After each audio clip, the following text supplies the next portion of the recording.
I stood by the floor-to-ceiling windows of my office, watching the city buzz below.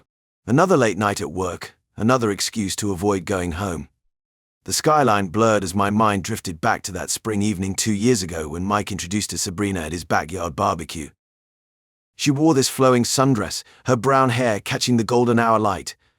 The way she laughed at everyone's jokes, how she floated from group to group with such ease, it was intoxicating. I'd never met anyone who could light up a room quite like her. But there were signs. Like when she maxed out her credit card on a designer bag because her friend Charlotte got one. Or how she'd brush off conversations about our future with vague promises and dreamy ideas. "We'll figure it out," she'd say, waving her hand dismissively while scrolling through Instagram photos of luxury vacations. I remember sitting in my car outside her apartment one night, gripping the steering wheel until my knuckles went white. The engagement ring felt like it weighed a ton in my pocket. Every practical bone in my body screamed this was too fast. That she wasn't ready, hell, that we weren't ready. Yet somehow I found myself down on one knee a week later. Her eyes lit up like emeralds, and she jumped into my arms before I could even finish the question. The next few months became a blur of wedding planning and budget discussions that always ended with her saying, "But we only get married once, Lee." My parents tried to warn me in their subtle way. Mom would purse her lips whenever Sabrina talked about her plans for a destination wedding. Dad pulled me aside at Sunday dinner and reminded me about the importance of finding someone who shares your values. But I convinced myself that her enthusiasm would mature into wisdom, that her impulsiveness was just youthful energy that would settle with time. I was wrong. The city lights below started to flicker on, one by one, as dusk settled in. Another day at the office was ending, and I couldn't delay going home any longer. My wedding ring felt heavy on my finger, a constant reminder of a commitment I'd rushed into, hoping love would be enough to bridge the gaps in our maturity. I noticed the changes gradually, like watching paint crack and peel. Sabrina's Instagram scrolling became a daily ritual of sighs and meaningful glances my way. Her friend Chelsea had just posted photos from the Maldives, another exotic vacation with her hedge fund manager husband. "Must be nice," Sabrina mumbled, tapping the screen with a manicured nail. "When was the last time we went somewhere exciting?" We'd just gotten back from a weekend in Vermont, but I knew that wasn't what she meant. The cabin I'd booked wasn't the kind of place that made it to social media. No infinity pools or champagne breakfasts. The money comments started small. A joke here, an offhand remark there. "Oh, Leander's still working his way up," she'd tell her friends with a laugh that didn't quite reach her eyes. Each word chipped away at my confidence, even though I knew my salary was decent. Our apartment became another battleground. Sabrina's Pinterest boards filled with luxury renovations and designer furniture, while I tracked our mortgage payments and tried to explain budgets. But Chelsea's kitchen as marble countertops became her counter-argument to everything. One evening, after another subtle dig about my recent promotion that wasn't quite impressive enough, I caught my reflection in the window. My jaw was tight, shoulders tense from carrying the weight of her disappointment. The ring on my finger felt heavier than ever. "I just thought," Sabrina's voice trailed off as she scrolled through another friend's vacation photos. "I mean, by this age, I expected to be living differently." The words hung between us like smoke, choking the air from the room. I'd given everything I could, overtime at work, careful financial planning, a comfortable home. But watching her chase the highlight reels of her friends' lives, I realized it would never be enough. My parents' warnings echoed in my head. They'd seen it coming, the mismatch in our expectations. I dismissed their concerns as old-fashioned thinking, convinced that love would bridge any gap. Now, each of Sabrina's sighs widened that gap into a chasm. The phone rang just as I was wrapping up another mind-numbing spreadsheet. Oren's name flashed across my screen. Strange, we hadn't spoken in months. "Hey man, got a minute?" His voice cracked, lacking its usual smooth confidence. "Sure, what's up?" "Clara found out. About Sarah from accounting." My stomach dropped. I'd seen him with her at office parties, the way they'd gravitate toward each other when they thought no one was looking. "Shit, Oren. What were you thinking?" "I need someone to talk to. Someone who gets it." He paused. "You're married. You understand how things get stale." My wedding ring suddenly felt heavy. "Look, marriage isn't perfect, but cheating isn't." "Save the lecture," he cut in. "I thought you'd understand. You've seen how Clara's been lately, always focused on Tommy, never making time for us." I rubbed my temples. The thing was, I did understand. Not the cheating, but the frustration of a marriage that wasn't meeting expectations. Still, Clara deserved better. You need to make this right with her. Whatever. His voice turned cold. Forget I called. The line went dead, leaving me with a knot in my stomach. Despite everything, I felt a weird connection to his situation. Not the infidelity, but the desperation of watching your marriage crumble. 2 days later, my car decided to die in the office parking lot. Oren spotted me wrestling with the hood. Need a ride? I hesitated, but my options were limited. Thanks, man.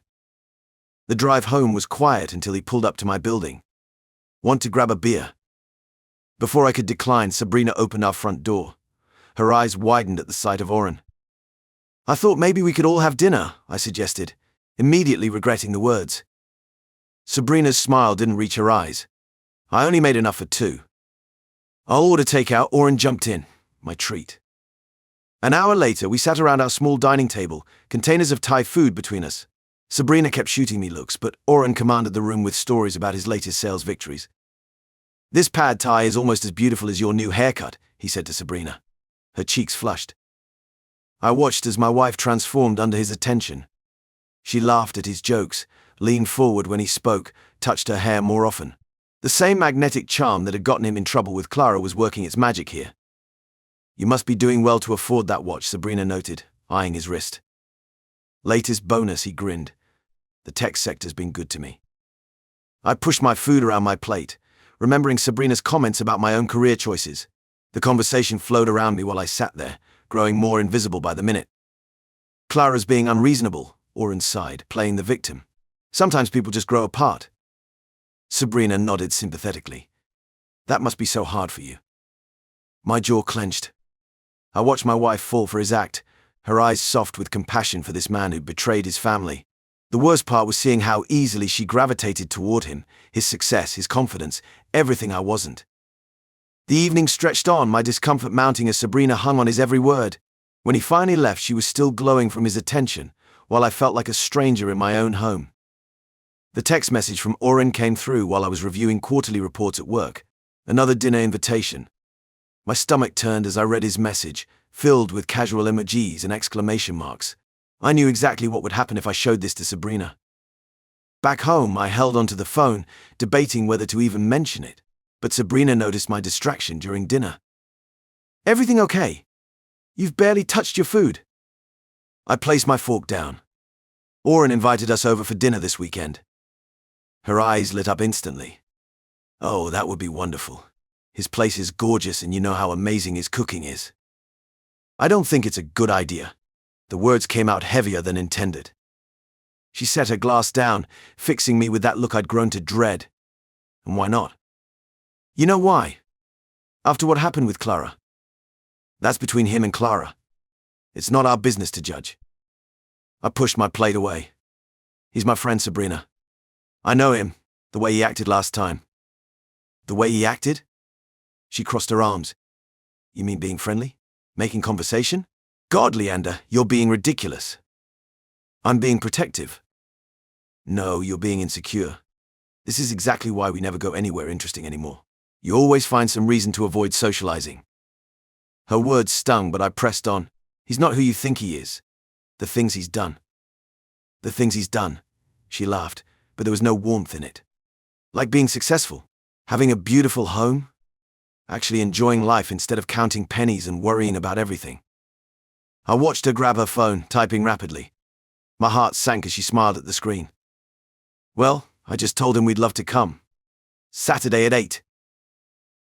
The drive to Oren's place that weekend was silent. The closer we got to his building, the tighter my grip on the steering wheel became. Oren's apartment spread across the top floor of a renovated warehouse, all exposed brick and floor-to-ceiling windows. He greeted us with his trademark grin, pulling Sabrina into a hug that lasted a second too long. You look stunning, he told her, eyes lingering. That dress is perfect on you. I watched her bloom under his attention, accepting the glass of wine he offered. The kitchen island was loaded with appetizers that probably cost more than our weekly grocery budget. Throughout dinner, I became increasingly invisible. Oren dominated every conversation, regaling Sabrina with stories of his latest business trips, the celebrities he'd met, the deals he'd closed.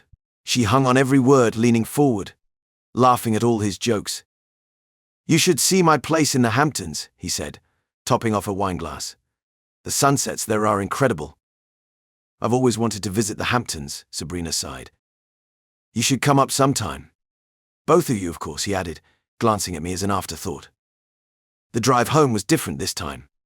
Sabrina couldn't stop talking. "Did you know he has his own boat? And that art piece in his living room, it's an original." "He's also original at destroying his marriage," I finally snapped. She turned to me, eyes flashing. "There you go again. You're just jealous because he's actually made something of himself while you're stuck in the same position year after year. I'm trying to be responsible, to build something real." "Real? What's real about living like we're still college students? God, even his guest bathroom is nicer than our entire apartment." "If you're so impressed by him, maybe you should have married him instead." The silence that followed was deafening. The silence in our apartment grew heavier with each passing day. I watched Sabrina drift further away, her attention consumed by her phone. The soft glow of the screen illuminated her face in the darkness of our bedroom as she typed away, completely disconnected from my presence. I rolled over one night, placing my hand on her shoulder. She flinched, quickly locking her screen. "Not tonight, I have a headache." Another excuse. They piled up like autumn leaves, tired from work, early meeting tomorrow, stressed about a presentation. The wall between us grew brick by brick, cemented with half-truths and avoidance. During dinner, her phone buzzed constantly. She kept it face down, but her eyes darted to it every few minutes. When I asked about her day, she gave short, clipped responses before retreating to our bedroom. I threw myself into work, trying to ignore the growing pit in my stomach. But the distance became impossible to deny. The warmth had left her eyes when she looked at me. Her smile, once bright and genuine, now seemed forced and mechanical. My mother called, inviting me to visit for the weekend. Part of me didn't want to leave, afraid of what might happen in my absence. But the suffocating tension in our apartment had become unbearable. During my visit, my calls to Sabrina went straight to voicemail. Her texts were brief and hours apart, busy with work, out with friends, battery dying. Each notification brought a mix of hope and dread. When I returned home Sunday evening, the apartment felt colder than when I left. Sabrina barely acknowledged my presence, absorbed in her phone as usual. The gnawing suspicion in my gut finally overcame my principles. While she showered, I picked up her phone. The screen lit up with a message from Anya, but this wasn't her friend. The preview showed a man's message, "Miss you already." My hands trembled as I opened the chat. Hundreds of messages, pictures, plans to meet. The truth I'd been denying crashed over me like a tidal wave. When Sabrina emerged from the shower, I held up her phone. "Who's this Anya?" Her face drained of color. "You went through my phone." "Don't deflect. Who is he?" "That's a massive invasion of privacy." Her voice rose, indignant. "I can't believe you'd stoop so low." "Stop lying to me." My voice cracked. "Just tell me the truth, Sabrina. You owe me that much." She crossed her arms, her expression hardening. "I don't owe you anything. Not after this betrayal of trust." The irony of her words hit like a physical blow. I stood there, clutching her phone, watching as she tried to turn my discovery of her deception into my transgression. The house felt like a tomb after our confrontation about her phone. Sabrina stormed out, claiming she needed space. Perfect timing. My hands trembled as I sat at our desktop computer, logging into our shared cloud storage. Years ago, we'd linked our devices for convenience. Now that decision would reveal everything. The first email thread made my blood run cold. Oren's name jumped out immediately. Their exchanges started innocently enough, comments about the dinner party, casual banter. Then it shifted. The timestamp showed late-night messages, growing more intimate, more explicit. I forced myself to keep reading, each word burning into my brain. They coordinated meetups at hotels, shared photos I couldn't bring myself to open. The casual way they discussed their deception twisted my gut. My wife and my friend plotting behind my back. My phone felt heavy in my hand as I pulled up Oren's number. I hit record before dialing, my heart pounding. "Hey man, what's up?" His voice was relaxed, casual. "Just checking in. Haven't talked much since dinner." I kept my tone steady despite the rage boiling inside. "Sabrina mentioned seeing you around." He chuckled. "Yeah, we've hung out a few times. She's fun, you know." Different from Clara, less serious about everything. What do you mean by that? Come on, Leander. You must see how trapped she feels. All that potential wasted on playing house in that tiny apartment. She needs excitement, adventure. Something you can't give her. My free hand clenched into a fist. And you can. For now. Look, don't take it personally. Some women just need more than the safe option. Sabrina's one of them. I ended the call, bile rising in my throat. The recording saved automatically. Opening my email, I created a new draft to Clara. I attached screenshots of the email threads, the recorded call. Everything.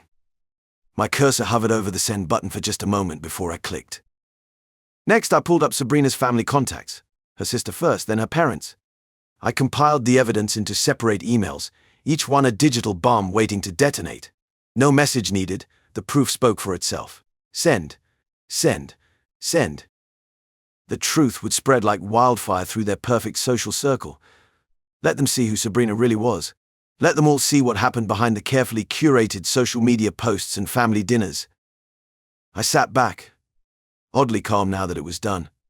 The weight of secrets lifted, replaced by the cold satisfaction of knowing their carefully constructed lies would soon come crashing down. I heard the front door slam with such force that the pictures on our walls rattled. Sabrina stormed in, her face contorted with rage, mascara streaking down her cheeks. How could you do this to me? Sending those messages to everyone. My family, my friends, they all know now. I stood in our living room, arms crossed. The familiar urge to comfort her wasn't there anymore. All I felt was ice in my veins. You did this to yourself, Sabrina. Not me.